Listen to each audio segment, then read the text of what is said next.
So you're wanting to buy a house in 2025, but you still don't know the process to doing so. Don't worry guys, I got your back.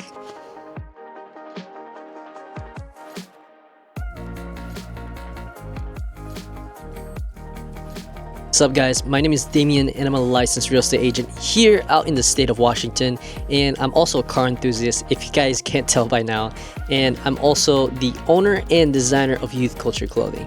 Now enough about me, let's get straight into the video. I know a lot of us like to go on Zillow or go on Redfin or go on these apps to check out what houses are available. Like, I see this cool house next door, potentially I may be interested in buying it, you know, I'm currently renting right now, or I'm at my parents' house and stuff like that. I want to move out, I want to have my own place, right? But you know, you still don't know the process to getting your house that you always wanted, right? So here is how you're gonna do it. With these simple steps, I could get you on track to get your first home in 2025. Starting off with number one, the pre-approval. A lot of people don't know that the pre-approval has to come first before you actually search for a house. I know it's very tempting to just go online, go look at Zillow and see what's available on the market without having to understand what your buying power is. If you're serious of buying a house, you need to know how much you have available to you to be able to buy that house. You can't just, you know, look on Zillow and see if your bank will give you that much.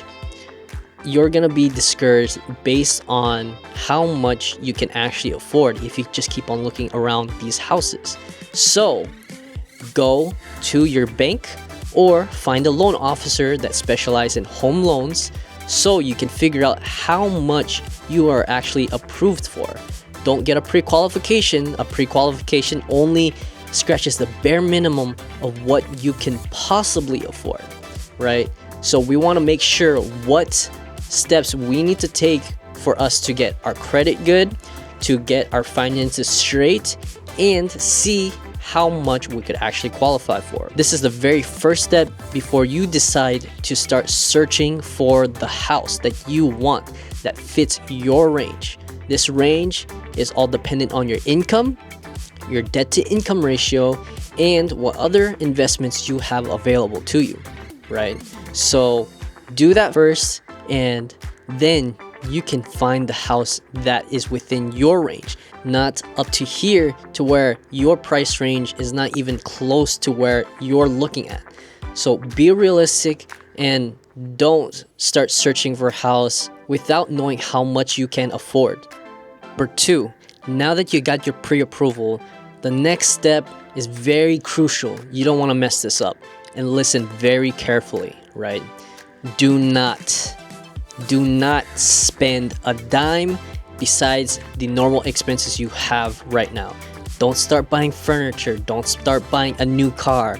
Don't even try to get a new job at this time, because that will mess up your pre-approval, and by closing you may not have that house because you are the one that messed up your finances for you at that time.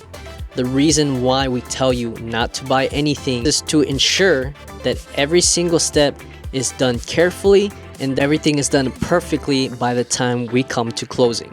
Now that I told you what to do first and what not to do when you get your pre-approval, now is the time to start searching for the house.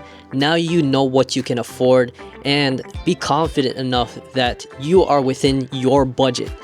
When you get a pre-approval, when you find out how much you can actually afford for a house, this gives you more confidence when you're searching on the market with your agent, whether it's me or someone else, that you know how much you can afford at a comfortable rate without worrying about if this is out of your range, right?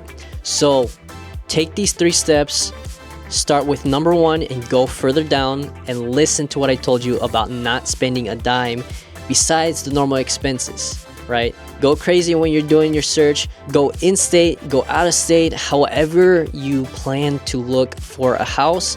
Understand all these different points so you can get your house in 2025. If you guys found this video helpful, please like, subscribe, and share to all your friends. I'm going to be posting videos every single week.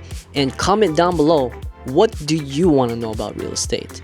I'll answer those questions every week and get you prepared for what you need to know in real estate. All right, peace out, guys. God bless, and see you guys next week.